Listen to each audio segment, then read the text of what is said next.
A rich widow walked into a boardroom with a janitor. What happened next left millionaires speechless.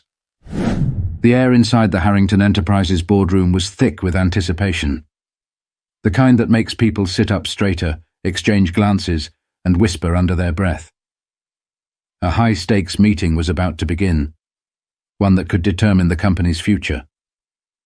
But no one was prepared for what happened next. When Eleanor Harrington walked in, she wasn't alone.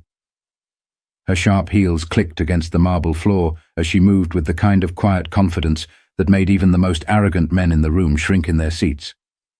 But it wasn't her presence that left the executives stunned. It was the man walking beside her. Daniel wasn't wearing a tailored suit. He wasn't holding a leather briefcase or adjusting a Rolex. His uniform was a dark blue janitor's jumpsuit, and in his hand was a cleaning rag he had probably forgotten to put down. Silence. Executives exchanged baffled looks, shifting in their seats as if trying to confirm whether they were really seeing what they thought they were seeing. The CFO, Lawrence Whitman, cleared his throat, forcing a polite smile.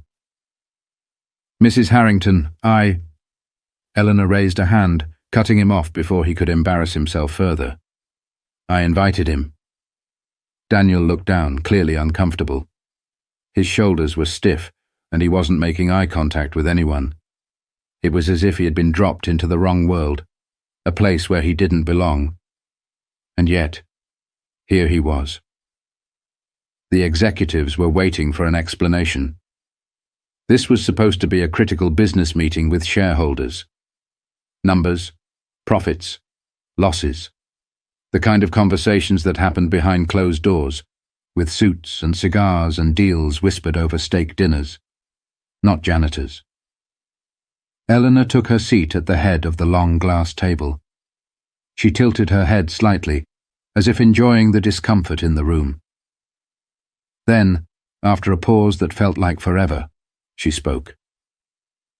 "I know what you're all thinking," she said, her voice calm. "And I don't care." But the truth was, no one in that room could have predicted what was coming next. Daniel could feel the weight of a dozen stares pressing down on him. He was used to being invisible, just another person moving through the hallways, cleaning up after people who never acknowledged his presence. But today, every eye in that boardroom was locked onto him like he was an alien who had just crash-landed in the middle of their world. He shifted uncomfortably, gripping the rag in his hands. He wanted to disappear, but Eleanor wasn't about to let that happen. She leaned forward, lacing her fingers together on the table. "I'm sure some of you are wondering why I asked Daniel to be here today," she said, glancing around at the executives. "Well, let me tell you a story. A few weeks ago, Eleanor had been walking past the staff break room on the 6th floor, a floor she almost never visited. She had been on her way to a meeting when she overheard something unusual. It wasn't small talk. It wasn't someone complaining about work. It was a discussion about investment strategies. She stopped. At first she thought maybe one of her financial advisors had wandered into the wrong room, but the voice was unfamiliar. It was steady, thoughtful, and filled with the kind of knowledge that came from experience, not theory. Curious, she took a step closer. "No, you don't want to touch that stock right now," the voice was saying. "It's got a short-term gain, but look at the market trends. The real money's in the undervalued assets. Look at what happened with the 2008 crash. People thought they could ride the wave, but the smart ones knew where to invest after the dust settled." Eleanor raised an eyebrow. She peered through the doorway and saw Daniel sitting at the lunch table with another janitor, explaining complex financial concepts in a way that made them sound simple. She stayed and listened. For 15 minutes, she stood there, fascinated. He talked about market cycles, about how certain businesses were primed for growth, about risks that most people overlooked. He didn't use the kind of language you'd hear from Wall Street guys trying to impress clients. His explanations were practical, real, like someone who actually understood money, not just numbers on a spreadsheet. It didn't make sense. Why was a janitor talking like a hedge fund manager? Eleanor interrupted their conversation, walking straight into the break room. Daniel went quiet immediately, his face turning pale. He looked like a kid who had just been caught sneaking into a movie theater. "I need to ask you something," she said, her voice even. "Where did you learn all that?" Daniel hesitated. His fingers tapped against the table, nervous. Then, after a long pause, he sighed. "My dad owned a small business," he finally said. "He taught me everything he knew about finance. When he passed, I had to drop out of college. Couldn't afford it." Eleanor studied him for a moment. That was the moment she made a decision. "I want you to come with me to a meeting next week," she said. "Just sit in, listen, and if I ask you something, answer honestly." Daniel froze. "A meeting?" "With my executives," she clarified. His eyes widened. I don't think You don't have to think," she cut in. "Just show up." He wanted to say no. He wasn't supposed to be in places like that. He wasn't someone who sat at tables like those. But something in Eleanor's expression told him that she wasn't asking. And that was how he ended up here, in a room full of people waiting for him to fail. But what happened next? No one, not even Eleanor, was ready for it. The silence in the boardroom was thick enough to cut with a knife. No one spoke. No one moved. The only sound was the faint ticking of the antique clock mounted on the far wall. Daniel could feel his heartbeat pounding in his ears. Every instinct in his body told him to get up and leave. This wasn't his world. This was a place for people with expensive watches and Ivy League degrees, not a janitor who spent his nights scrubbing floors. One of the executives, Martin Caldwell, leaned back in his chair, adjusting his tie. His expression was polite, but the condescension behind it was impossible to miss. "Mrs. Harrington," he said, forcing a chuckle, "I'm sure we all appreciate the gesture, but I assume there's a point to this." Eleanor smiled slightly. Not the warm kind, the kind that let you know you were playing checkers while she was playing chess. "There is," she said. "Daniel is here because I want him to weigh in on today's discussion." A ripple of disbelief passed through the room. Lawrence Whitman, the CFO, shifted uncomfortably. "With all due respect," he said carefully, "today's agenda involves critical financial decisions. I don't see how he would have any relevant insight." Eleanor's smile didn't waver. "That's funny," she said, "because last week when I overheard Daniel explaining long-term investment strategies, he made more sense than half of you do in these meetings." A few people exchanged awkward glances. Lawrence's face twitched. "I'm serious," Eleanor continued. "Daniel has a unique perspective, one I think could be valuable. And considering the state of our company's underperforming assets, I'd say we need all the fresh ideas we can get." Martin exhaled sharply through his nose. "All right," he said, turning to Daniel. "Then by all means, impress us." The room went dead silent again. Daniel felt every pair of eyes on him, waiting, expecting him to stumble. His throat was dry. His palms were sweating. What was he supposed to say? For a brief second, he thought about getting up and walking out. But then he remembered why he was here. He thought about his father, about the long nights they spent at the dining table, running numbers, reading market reports, breaking down case studies from business journals his dad got from a second-hand bookstore. He thought about how much he had lost when his father passed away. How all of his knowledge, everything he had learned, had sat unused for years while he mopped floors and emptied trash bins. And suddenly, something clicked. Daniel took a deep breath, then looked directly at Martin. "You're worried about the underperforming assets?" he asked. Martin raised an eyebrow. "Obviously." Daniel nodded, not out of nervousness, but because he already knew the answer to the question no one in this room had been able to solve. "I read the reports," Daniel said, his voice gaining strength.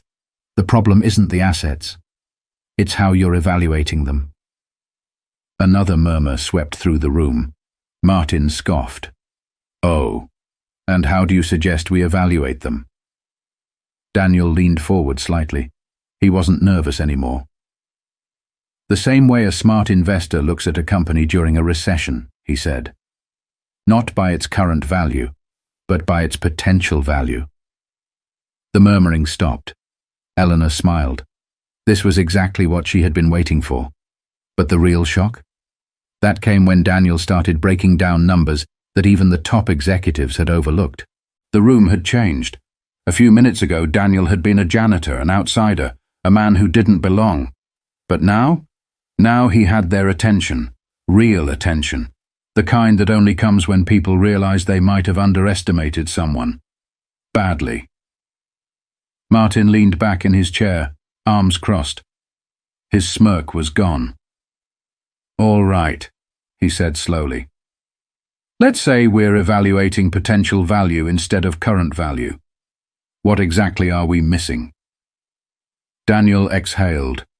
He had spent years watching executives make decisions from a distance, but this was different. Now, he was in the ring. He looked directly at Lawrence, the CFO. The logistics division, Daniel said. That's the problem, right? Lawrence blinked, clearly caught off guard. How did you, Sam? I read the reports, Daniel interrupted. You're bleeding money because you're outsourcing distribution instead of optimizing internally. A silence settled over the table. Daniel didn't stop. The cost margins on your outsourcing contracts have increased by 12% in the last 2 quarters, but your internal fleet is running at less than 50% capacity. That means you're paying premium rates for services you already have the infrastructure to handle yourself. Lawrence shifted in his seat. We ran models that suggested... Daniel didn't flinch. Your models were built on outdated fuel cost projections and pre-pandemic freight rates. They don't apply anymore. The room was so quiet, you could have heard a pin drop. A junior executive, Alyssa Chen, looked down at her tablet, scrolling quickly. Wait, she muttered under her breath. He's right. Daniel continued. You're sitting on millions in underutilized assets, he said. Instead of cutting jobs, restructure the distribution model. Use the fleet. Cut outsourcing by 30%. That alone saves you at least $8 million annually. Another executive, a senior analyst, spoke up. If that's true, then why didn't we see it? Daniel turned to him. Because you weren't looking for it. A murmur spread across the table. Someone started whispering to the person next to them. Martin's face darkened, but he didn't say anything. Eleanor, sitting quietly at the head of the table, finally spoke. That's why Daniel is here, she said. The weight of her words settled over the room. Daniel swallowed hard. He wasn't sure if he had just made a career or a mistake. But then Lawrence let out a slow breath and leaned forward. Can you show us how to implement it? Daniel hesitated. This was the moment where he could back down or step up. He clenched his fists under the table. Then, with a voice steadier than he expected, he said, Yes. But no one was prepared for what Eleanor would say next. Silence stretched across the boardroom, thick and heavy. It was the kind of silence that followed a shift in power, a moment where things could no longer go back to the way they were before. Daniel had done the impossible. He hadn't just spoken up, he had proven them wrong. And now, everyone in that room knew it. Lawrence ran a hand over his jaw, glancing at Eleanor, then back at Daniel. His voice, once skeptical, was now careful. You're telling me we can cut $8 million in costs just by restructuring logistics? Daniel nodded. Alyssa Chen was still scrolling through numbers on her tablet, whispering calculations under her breath. It actually checks out, she murmured, almost to herself. Another executive leaned forward. And you figured this out just by reading reports? Daniel hesitated for a split second. He could feel the eyes on him. These were people who had spent years in corporate offices, sitting in high-backed leather chairs, making decisions that affected thousands of employees. And yet, here he was, a janitor, telling them something they should have already known. He chose his words carefully. "I pay attention," he said simply. A few of the executives exchanged looks, some impressed, some uneasy. "But Eleanor?" Eleanor was smiling. She turned to Lawrence. "How long have we been looking for a financial consultant?" Lawrence blinked. 6 months?" Eleanor nodded, then looked at Daniel. "You want the job?" The air shifted. Daniel stiffened. "What?" "I'm offering you a job," Eleanor repeated. Her voice was calm, firm, like she had made the decision long before she even walked into this meeting. "Financial consultant. Effective immediately." The room erupted. Martin's chair scraped loudly against the floor as he shot up from his seat. "Eleanor, be serious. You're offering a janitor a consultant position? Just like that?" Eleanor didn't flinch. "Yes." Lawrence pinched the bridge of his nose. "With all due respect, this isn't how we hire people." "It is today," Eleanor cut in. Martin let out a sharp, incredulous laugh. "You can't just—" "I own this company, Martin," Eleanor said, tilting her head. "I can do whatever I want." The room froze. Daniel sat there, stunned, his brain barely catching up to what was happening. A minute ago, he had been the janitor, the guy who mopped floors and emptied trash cans. Now he was being offered a seat at the table. I don't even have a degree," Daniel stammered. Eleanor waved a hand dismissively. "And half the idiots running billion-dollar hedge funds do?" She leaned forward, her gaze locked onto his. "I don't care about degrees, Daniel. I care about results. You saw something no one else in this room did. You solved a problem that's been eating into our profits for over a year, and I don't reward talent by letting it go to waste." Daniel's hands were sweating. He could barely breathe. I don't know what to say." Eleanor smiled.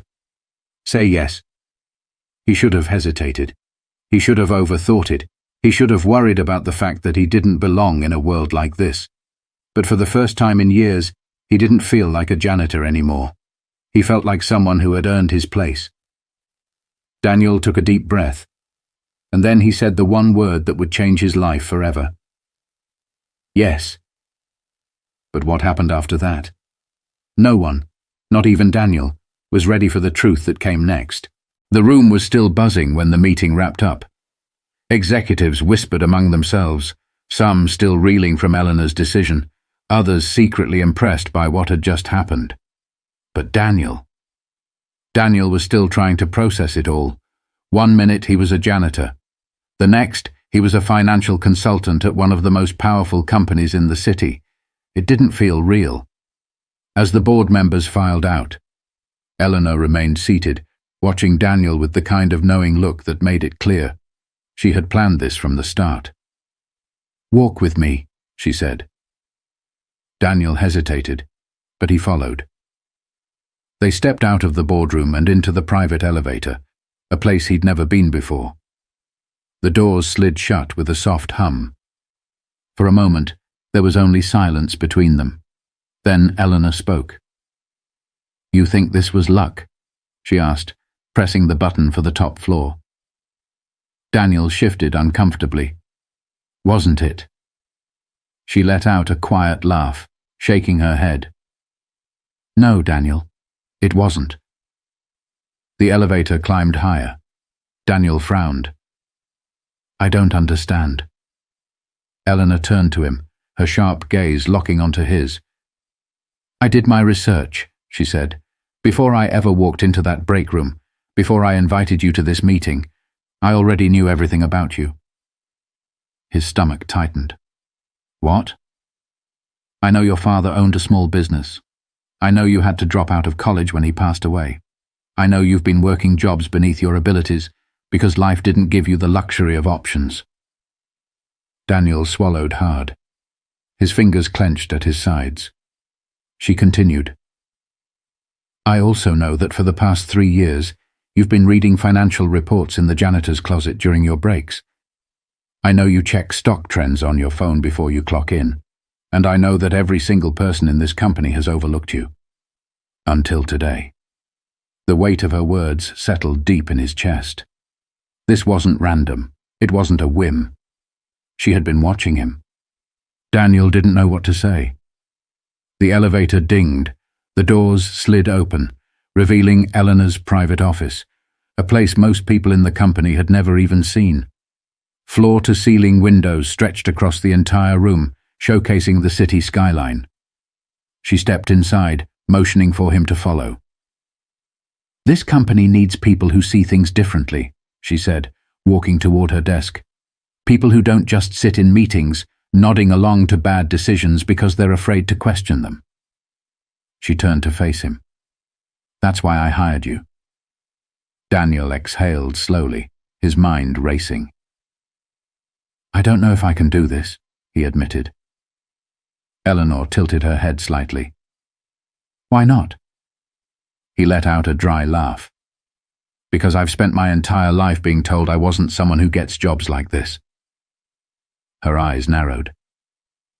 Then let me be the first to tell you, you were lied to. Daniel stared at her, the weight of her words settling into his chest. She leaned back against her desk, crossing her arms. You have 2 choices, she said. You can let this opportunity scare you back into playing small, or you can do what you've always done. Pay attention, learn fast, and prove every single person in that boardroom wrong. He hesitated. Then he met her gaze and nodded. I'm in. Eleanor's lips curved into the smallest smirk. Good, she said, because your first official task starts tomorrow. But what happened next would test Daniel in ways he never saw coming. The next morning, Daniel walked into Harrington Enterprises for the first time not as a janitor, but as a consultant. The moment he stepped off the elevator onto the executive floor, he felt it. The stares. Some were skeptical, some were surprised, a few even hostile. He wasn't supposed to be here, not in their eyes, but Eleanor's voice echoed in his head. You were lied to. He adjusted the brand-new suit jacket Eleanor had sent to his apartment that morning. It wasn't fancy, but it fit. And that was all that mattered. Alyssa Chen was waiting for him near the conference room. She glanced him up and down, her expression unreadable. Then, with a small nod, she handed him a stack of reports. Hope you're ready, she said. They're not going to go easy on you. Daniel took the papers, flipping through the numbers. He looked up, eyes steady. Good, he said. I wouldn't want them to. Alyssa's lips twitched, almost a smirk, before she pushed open the door. Inside, a group of high-level executives were already seated. Martin Caldwell was among them. He barely spared Daniel a glance. Lawrence, the CFO, adjusted his glasses. All right, he said, straight to the point. Harrington wants you to present a cost-saving strategy for logistics. Let's see what you've got. Daniel took a seat. He unfolded his notes, spreading them across the table. His heartbeat was steady this time. No more doubt. No more second-guessing. Because he knew his numbers. He knew the flaws in their system. And for the first time in his life, he knew that he belonged here. He looked around the room. Then, with the confidence of someone who had been overlooked for far too long, he began to speak. Life doesn't always give you the opportunities you deserve. Sometimes, the world tells you who you're supposed to be, and if you believe it, you stay stuck. But talent doesn't have a uniform. Intelligence doesn't come with a title. And sometimes, the only difference between sitting at the table and cleaning it is the chance to prove yourself. Daniel didn't get here because he was lucky. He got here because he was ready, long before anyone gave him a chance. So if you've ever been underestimated, if you've ever been told you don't belong, remember this. You don't need permission to be great. You just need someone to finally notice. If this story inspired you, don't forget to like, comment, and share it with someone who needs to hear this message today. And if you've ever been overlooked, tell us your story in the comments. Because sometimes all it takes to change a life is the right person paying attention.